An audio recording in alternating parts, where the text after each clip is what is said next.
وہ ریاکار. وہ کہتی ہے کیوں تم میرا ذکر. میں کہتی ہوں امی میں کیسے آپ کا ذکر نہ کروں.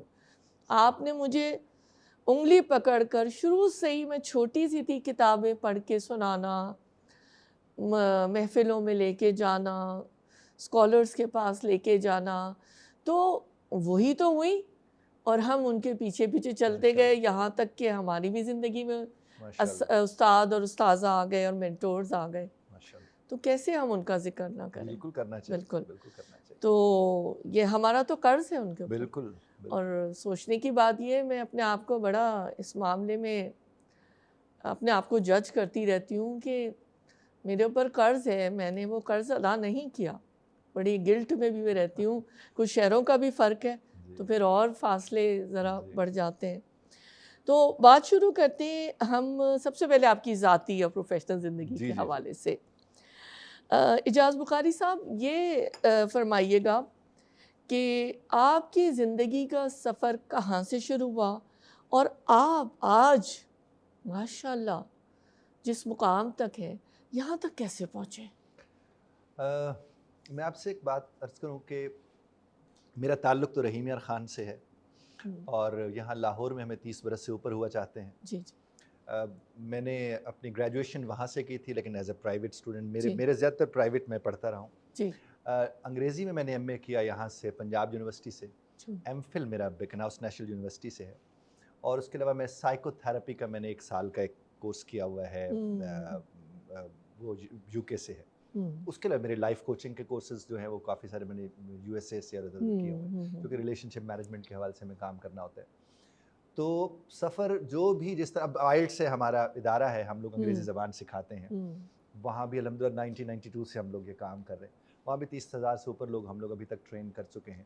انگریزی زبان کو لے کر میں نے کافی زیادہ کام کیا لیکن پچھلے 12-15 برس سے میں زیادہ تر ریلیشن شپ کوچنگ کے اوپر کام کر رہا ہوں کیونکہ اس وقت سب سے زیادہ ضرورت اس چیز کی ہے کہ ظاہر ہے اب آپ تو ظاہر ایک ادارہ چلا رہے ہیں, آپ کو اندازہ ہے کہ یہاں ان عمروں میں بچوں کے جو معاملات چل رہے ہیں اس میں بریک اپس ہوتے ہیں. میرے پاس تو ایسے ایسے بچے بچیاں بھی آتے ہیں جن کو ایک سیمسٹر میں 3 بریک اپس چل رہے ہوتے ہیں کہ یہ ختم ہو گیا, پھر دوسرا شروع ہو گیا, پھر تیسرا شروع ہو گیا. تو ظاہر ہے ان کو پھر کوئی تو ہو سننے والا, کیونکہ یہ والی بات وہ اپنے ماں باپ سے نہیں کر سکتے, بہن بھائیوں سے نہیں کر سکتے, اساتذہ بھی کافی مصروف پائے جاتے ہیں, ان کے ساتھ نہیں کر سکتے. تو وہ جب ہمارے پاس آتے ہیں تو ظاہر ہے ہم ان کا خیال رکھتے ہیں. یہ سوال جو رکھنا بھی چاہیے, ظاہر ہے ہم ان کے بڑے ہیں. تو انہی ایریاز میں کام کر رہا ہوں ایک لمبے عرصے سے. اب ٹی وی چینلز کے ساتھ بھی ظاہر وابستگی اس سوال سے رہتی ہے, اپنا بھی ایک چینل ہے, آپ جیسے معتبر ہستیاں بھی بلاتی رہتے ہیں, ہم جاتے رہتے ہیں. آپ نے لائف کوچنگ بھی آپ کر رہے ہیں کافی عرصے سے, ٹریننگز اور رائٹنگ کے شعبے کا بھی انتخاب کیا. آپ نے 26 کتابیں میرے خیال میں آپ نے تصنیف کی. تو اس کے پیچھے کیا محرکات تھے؟ یہ زندگی کا سفر اس طرح چلتا گیا اور پھر ایک تو میرے والد صاحب خود لکھاری ہیں, وہ ظاہر ایک بہت بڑی تحریک کا سبب بنے, اور دوسرا جو نظام تعلیم ہے میں اس سے بالکل مطمئن نہیں ہوں, بلکہ میں آپ سے عرض کرتا چلوں کہ میں نے اپنے بچے اسکول ہی نہیں بھیجے. بالکل صحیح ہے. اسی لیے میں نے ان کو نہیں بھیجا کیونکہ مجھے میرا ہے کہ تفہیم جو ہے وہ سب سے بڑی شے ہوتی ہے. دیکھیں قرآن کریم سے بڑی کتاب تو کوئی نہیں ہے نا ہماری زندگی میں. وہ ہر گھر میں موجود ہے لیکن ہر گھر میں ہدایت نہیں ہے, اور ہدایت کے نہ ہونے کی وجہ وہ ہدایت والی کتاب کی تفہیم کا نہ ہونا ہے. اور تفہیم تو کہیں ہے ہی نہیں, کسی نظام تعلیم میں مجھے نظر نہیں آتی. اس لیے پھر میں نے اپنے بچوں کو اسی طرز پر کہا کہ آپ مجھے کوئی بھی تحریر پڑھ کے جب آپ اپنی زبان میں مجھے وہ سمجھا دیتے ہیں تو میں سمجھ جاؤں گا کہ آپ کو اس بات کی سمجھ آ گئی ہے. اس اعتبار سے جب میں نے مشق کروائی تو الحمدللہ میرا بیٹا 14 برس کا ہے, وہ اے لیول کا اس کا ایک ہی پیپر شاید رہ گیا, اس نے وہ کر لیا ہے. اور میری بیٹی اس وقت 8 برس کی ہے, تو وہ روزانہ 7,000 لفظ میں اسے کمپریہنشن کے کرواتا ہوں. اینڈ دیٹس اس کے بعد میں اسے انجوائے کرتا ہوں, کھیلتا ہوں اس کے ساتھ, کیونکہ بچوں کو انجوائے کرنا چاہیے. جہاں تک مجھے نہیں پتا, مجھے یہ بات یہاں کیونکہ میں ایک ادارے میں بیٹھا ہوں مجھے کہنی چاہیے یا نہیں ضرور آپ, لیکن میں پاکستان کی ایک بڑی ٹاپ کلاس یونیورسٹی میں ٹریننگ کرانے کے لیے گیا. وہ تھا کیمپس ٹو کارپٹ کے اوپر, میں نے ورکشاپ بنائی ان کی. تو وہ جو آخری سیمسٹر چل رہا تھا وہ ان لوگوں کا, تو میں اس میں انہیں پڑھاتا تھا کہ اب آپ نے کارپٹ لیول پہ جا کے جاب کیسے کریں. تو جب میں نے 4 گھنٹے کی میری ورکشاپ میں نے انہیں انگیج رکھا, تو وہ جو ان کے ادارے کے سربراہ تھے ان تک یہ بات پہنچی کہ بچے باہر نہیں نکلے, موبائل نہیں یوز کر رہے تھے وغیرہ وغیرہ. تو انہوں نے کہا کہ مجھے اس سے ملوائیے گا, وہ جو آپ کے صاحب ٹریننگ کرانے کے لیے آئے ہوں. تو میں ان سے جا کر ملا تو مجھے فرمانے لگا کہ شاہ جی کون سی گدڑ سنگی تھی, بچے باہر بھی نہیں نکلے, بور بھی نہیں ہوا, یہ بھی نہیں ہوا, وہ بھی نہیں ہوا. تو میں نے ان سے ایک بات عرض کی تھی جو میں آپ سے بھی عرض کروں گا اور آپ کے ذریعے لوگوں سے بھی عرض کروں گا. میں نے ان سے یہ بات عرض کی کہ آپ نے محقق کو مدرس سمجھ لیا ہے. میں بات پہنچا پا رہا ہوں. آپ جب محقق کو مدرس سمجھ لیں گے جی تو پھر آپ پڑھا نہیں سکتے. بالکل. اور ہر محقق کو مدرس بننے کے لیے مشق کی ضرورت ہے, ٹریننگ کی ضرورت ہے, تربیت کی ضرورت ہے. اب محقق ہے کون؟ کسی ایک خاص موضوع کے اوپر 15 20 30 40 50 100 لوگوں کی رائے پڑھ کر اس کو اکٹھا کر دے کر پیش کر دیتا ہے. اس کے بعد ہم اس سے یہ کیسے تقاضا کر سکتے ہیں کہ وہ انگیج کرے گا بچے کو؟ اور بچے کی صورتحال یہ ہے کہ جس نے سمری رٹ کے آیا BA میں, یہ اس سے ہم اتنا بڑا آرٹیکل پکڑا دیتے ہیں 15 صفحوں کا یا 20 صفحوں کا کہ بیٹا اس کو تو پڑھ اور سمجھ. اس سے تو 4 جملے پڑھ کے سمجھنے نہیں آتے. اور جب آپ اس کے سامنے وہ تحریر رکھ دیتے ہیں پھر اس کے حصے کا استاد پڑھتا ہے, وہ آ کے بورڈ بھرتا ہے, وہ اپنی نوٹ بک بھرتا ہے, اور آخر میں کیا ہوتا ہے یہ 4 ٹکڑے یاد کر کے تم سیمیسٹر تو اپنا نکال ہی لو گے. اس لیے جب وہ مارکیٹ میں آتا ہے اس کی کسی حد تک بھی تربیت نہیں ہوئی ہوتی. بالکل. نہ وہ اپنی بات اچھے طریقے سے لوگوں کے سامنے رکھ سکتا ہے, نہ وہ انٹرویو دینے کی اہلیت رکھتا ہے. بلکہ میں نے پچھلے دنوں کہیں کہا کہ ہمارے ہاں اس اہلیت کا ہونا بڑا ضروری ہے کہ ہم نااہل کے معیار پر پورے اتر جائیں. میری بات پہنچ رہی ہے؟ تو اس کا مطلب نااہل کے معیار پر پورا اترنے کی اہلیت والا اب کامیاب ہو رہا ہے. Otherwise always otherwise. تو میں نے ان سے بھی گزارش کی, میں نے کہا خدا را, اور سربراہان سے ہم لوگ یہ کہہ سکتے ہیں, جو کہ سربراہان کے پاس ایک اختیار ہوتا ہے کہ وہ اپنے PhD والے کو کہتے ہیں کہ بھائی یہ بندہ آ رہا ہے, اس کو سنو, چونکہ ہم کہہ رہے سنو. وہ سنتے ہیں پھر, اور پھر انہیں بتایا کہ آپ انگیج کیوں نہیں کر پا رہے. اور ہر PhD پروفیسر بڑے شاندار طریقے سے انگیج کر سکتا ہے اپنے اسٹوڈنٹس کو, اور ان سے واقعی پروڈکٹیوٹی بھی لے سکتا ہے. وہ صرف اسی صورت میں جب اس کے پاس وہ اسکل سیٹ ہو. اب اس کے پاس وہ اسکل سیٹ ہے نہیں, اور زیادہ تر آپ کو اس بات کا خاص طور پر علم ہوگا جو PhD والے بھی ہوتے ہیں وہ اپنے پیپر لکھنے کے چکر میں پڑے رہتے ہیں کہ میرے پیپر کتنے چھپ رہے ہیں, میرے پیپر کتنے لگ رہے ہیں. وہ پھر کلاس روم پبلیکیشنز ہیں, تو پبلیکیشنز کے چکر میں وہ جو پبلک ان کے پاس آئی ہوئی ہے وہ محروم رہ جاتی ہے. اور اس کے پھر نتائج یہ نکل کر آتے ہیں کہ بچہ جب مارکیٹ میں جاتا ہے تو وہ کسی لائق نہیں ہوتا, کسی جوگا نہیں ہوتا. تو میں آپ سے بھی درخواست کروں گا اور آپ کے ذریعے باقی بھی جو ظاہر اس پروگرام کو سننے والے ہوں گے کہ اساتذہ کی ٹریننگ کی سب سے زیادہ ضرورت ہے. اور دوسرا جو طلباء طالبات ہیں, میرے حساب سے تو ان کا مہینے میں کم از کم ایک سیشن ریلیشن شپ کے اوپر ہونا چاہیے. اور ظاہر ہے اپنی حدود, ہم مسلمان ہیں, اپنی حدود کے اندر رہتے اپنے بچوں کو کیوں نہیں سمجھا سکتے؟ ہمارے مذہب نے بھی ہمیں بتایا ہوا ہے. تو اگر ہم اپنے بچوں کو سمجھاتے کہ بیٹا ریلیشن شپس ہوتے ہیں, یہ بنتے ہیں, یہ اچھا تعلق ہوتا ہے, اس کو اس طرز پر نباہا جا سکتا ہے, اس کو اس طرز پر اختیار کیا جا سکتا ہے, وہ بڑی آسانی. ادروائز پھر کیا ہوگا وہ آپ جانتے کیا ہو رہا ہے. میں آپ سے اسی ضمن میں بات کو آگے بڑھاتے ہوئے پوچھنا چاہوں گی کہ جیسے آپ یہ کام کر رہے ہیں, کچھ اور لوگوں کو میں جانتی ہوں جو یہ کام کر رہے ہیں, لیکن جو کہ نظامی تعلیم کی اس وقت صورت حال ہے, ظاہر ہے وہ تو ایک لمبی کہانی ہے, وہ ہم سب سمجھتے ہیں جناب کہ کیا ہوا تھا. لارڈ میکالے نے کیا کہا تھا کہ معاشی حیوان تیار ہو رہے ہیں. وہ نظام تعلیم جو برٹش کا تھا وہ آج تک نہ تبدیل ہو سکا. کچھ لوگوں نے کیا ہے کام, لیکن وہ بالکل ہی ناکافی ہے. اس کے ساتھ ساتھ جہاں تک سیکھنے اور پھر سکھانے کی بات ہے, جب آپ کے سینے میں آگ لگی ہوتی ہے نا, جب شعلہ بھڑک جاتا ہے, جب ہی آپ آگے پہنچاتے ہیں.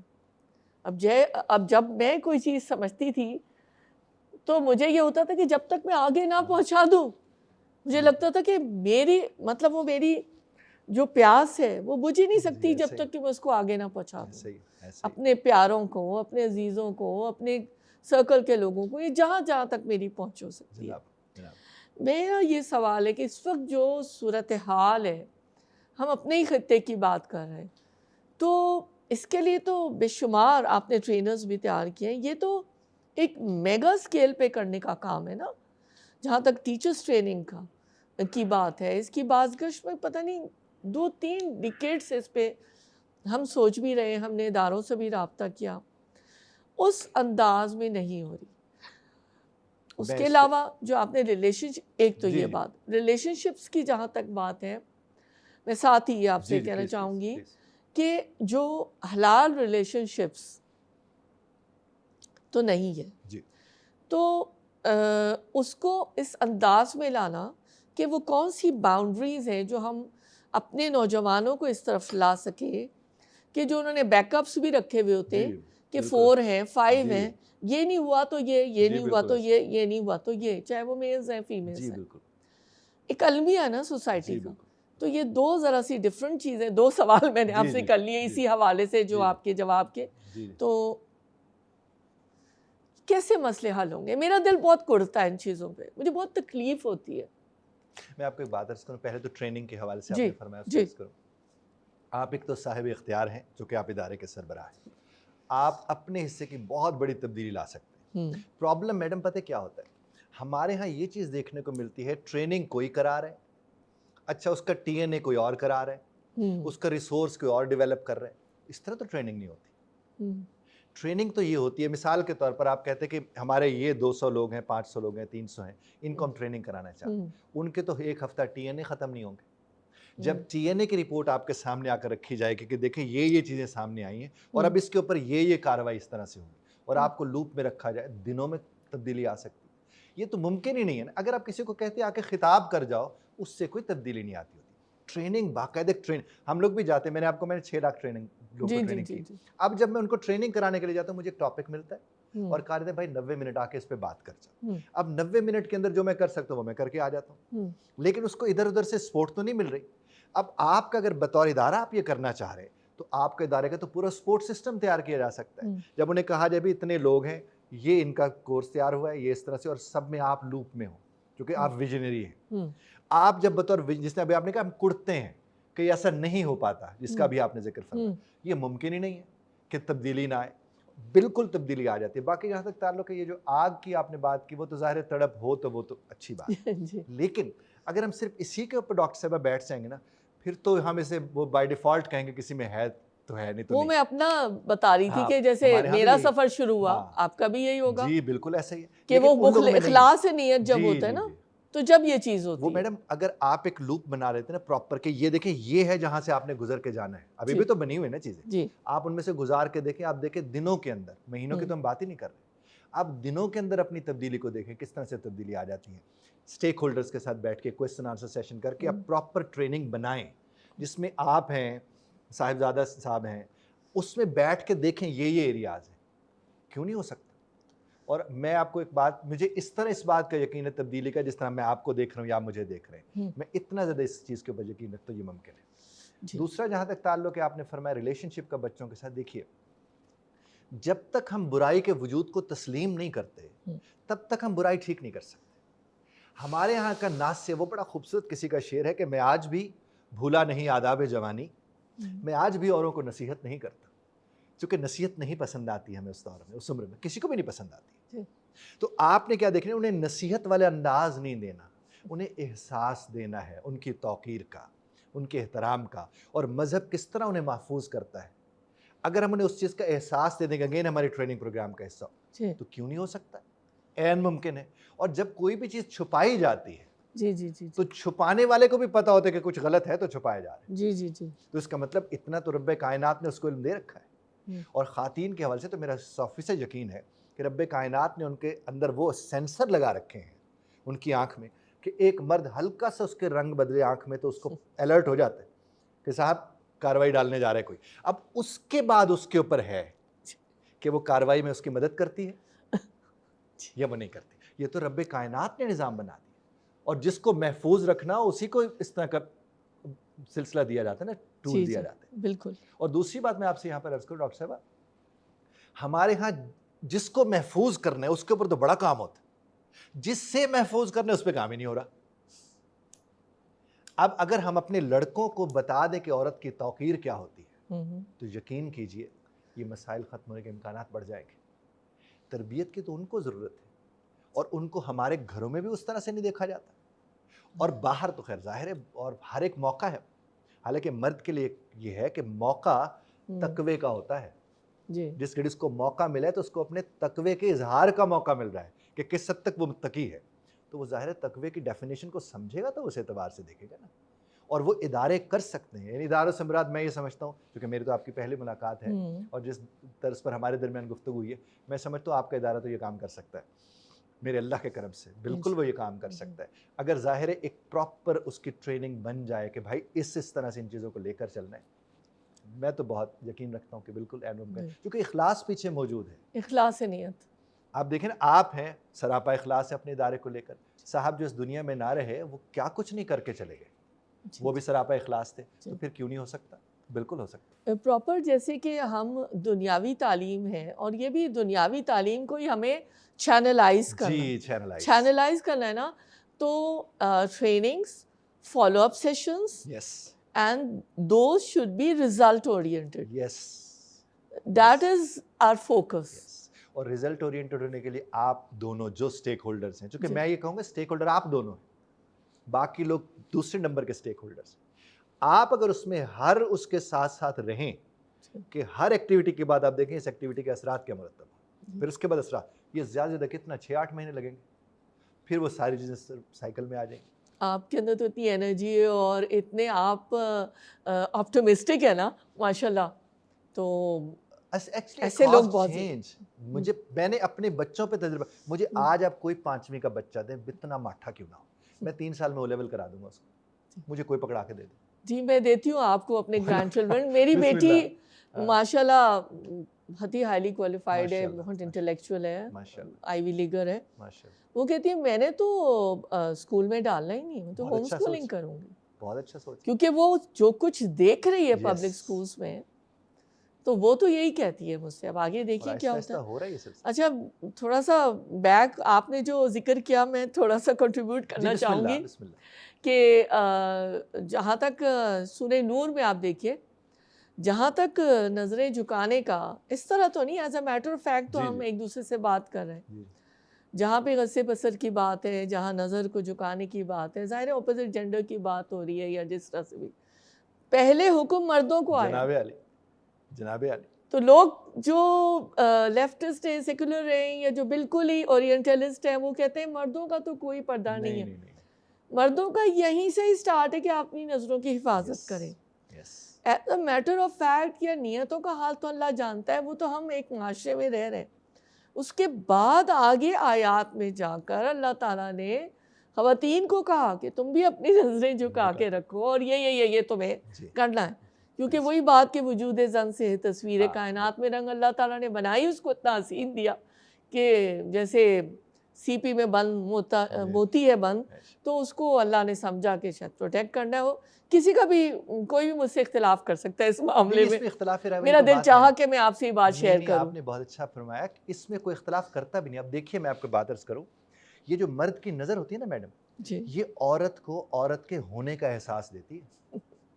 اسی لیے پہلے اسے کہا گیا ہے کہ تو دھیان رکھ. اور دوسرا دیکھیے، حافظ وہی ہے نا. جی وہ حافظت، دھیان تو حافظ نہیں رکھنا ہے نا. جی کیونکہ اس نے حفاظت پر متعین. اور یہ جو کہا گیا تو بڑا ہے، اس سے بڑا بھی یہ ہے کہ تیرے اوپر ذمہ داریاں زیادہ ہیں، اور سب سے بڑی ذمہ داری تو توقیر کی ہے کہ تو کس حد تک اس کی توقیر کو احترام کر رہا ہے. اسی سے پھر سارے ظاہر معاملات. وہ جو کہا گیا، جو آپ کا اس طرف اشارہ ہے، الرجال قوامون علی النساء، کیونکہ اکنامک جو ہے امپاورمنٹ اور اکنامک ذمہ داری، فائنینشیل ذمہ داری تو اس کی ہے. تو اس لحاظ سے منتظم بھی ہے، مینٹینر بھی ہے، پرووائڈر بھی ہے.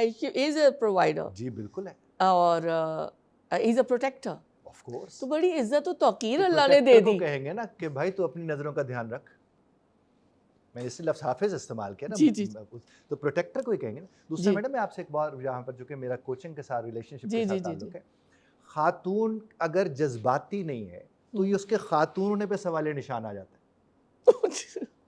اس میں بہت عرصے سے سوچ رہی ہوں. بالکل صحیح بات. اس کا جذباتی ہونا اس کا ہونا ہے، اور مرد کی مردانگی ان جذبات کو سنبھالنے میں ہے. وہ جس گھڑی اس کو سنبھال لے گا وہ اپنے آپ کو مرد کہہ سکتا ہے.